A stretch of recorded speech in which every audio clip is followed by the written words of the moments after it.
So, in the past month, I've received a few emails as to how I got started in gambling. Well, it goes back to the 1970s when I was a radio announcer at Fort Frances, Ontario, which was a border town of International Falls, Minnesota, fondly known as the Icebox of the lower 48.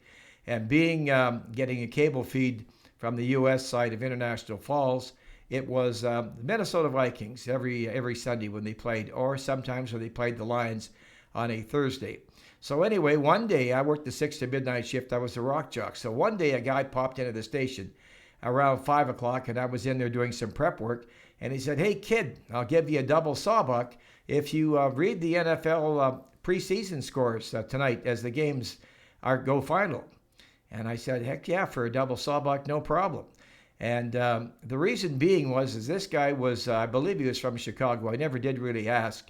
But he had a cabin on one of the islands. There were numerous islands on the lake there. And at that time, there was the only means of, there was no television because there was no power. So what they had was transistor radios. And our radio station broadcast 3 times a day something called the message period. And that would be something like, "Sue and Albert will be in pier number 1 at 2 o'clock on Friday. Please come and pick them up." So people from the cabin would go in their boat to the International Falls or Fort Frances side and pick these people up and to take them back to their cabin. So anyway, I broadcast these games as they concluded, and I never heard anything from this man until Thanksgiving. And the preseason obviously was in August. But so Thanksgiving weekend rolls around, and I get a call from the Border Bowl bar, which was on the International Falls side, and it says, "Hey, kid, you remember me? It's the guy that asked you to read those preseason games last summer." I said, "Of course." He said, "What's your shift?" I said, "Well, I don't work till 6 o'clock. So he said, "Well, why don't you come over and I'll buy you a couple cool ones." Well, I had to work 6 o'clock that night, but I did go by, had some lunch and had a pop or whatever. And I noticed at the end of the first half, he was writing some scores down, but nothing too serious because that was probably the only game. Maybe Texas and Texas A&M were playing back then, so didn't think too much of that. Watched part of the second game and then headed back to the Canadian side to do my show. Well, Saturday morning he calls, "What are you doing?" I said, "Well, I'm actually off Saturday." He said, "Well, come on over and I'll buy you a few brewskis and we'll watch some college football together." So I went over the border to the Border Bowl bar, and I noticed at halftime, and there was no ticker back in those days, so you never saw the scores on the bottom of the screen. So halftime comes, and there's a few games being played at the time, and now they're into their second beer commercial, and then a car commercial, and so on and so forth.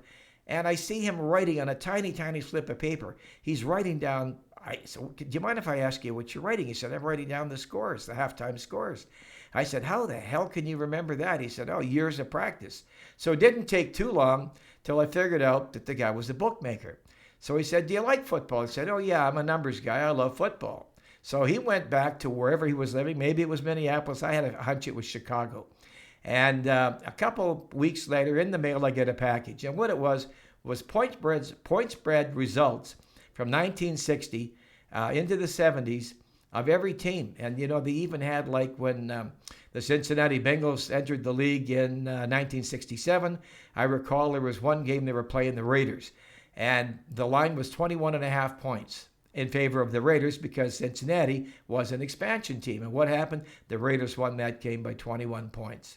So, that was probably the late Bob Martin's work putting those odds together. So, that's basically how my journey started and how I got into gaming.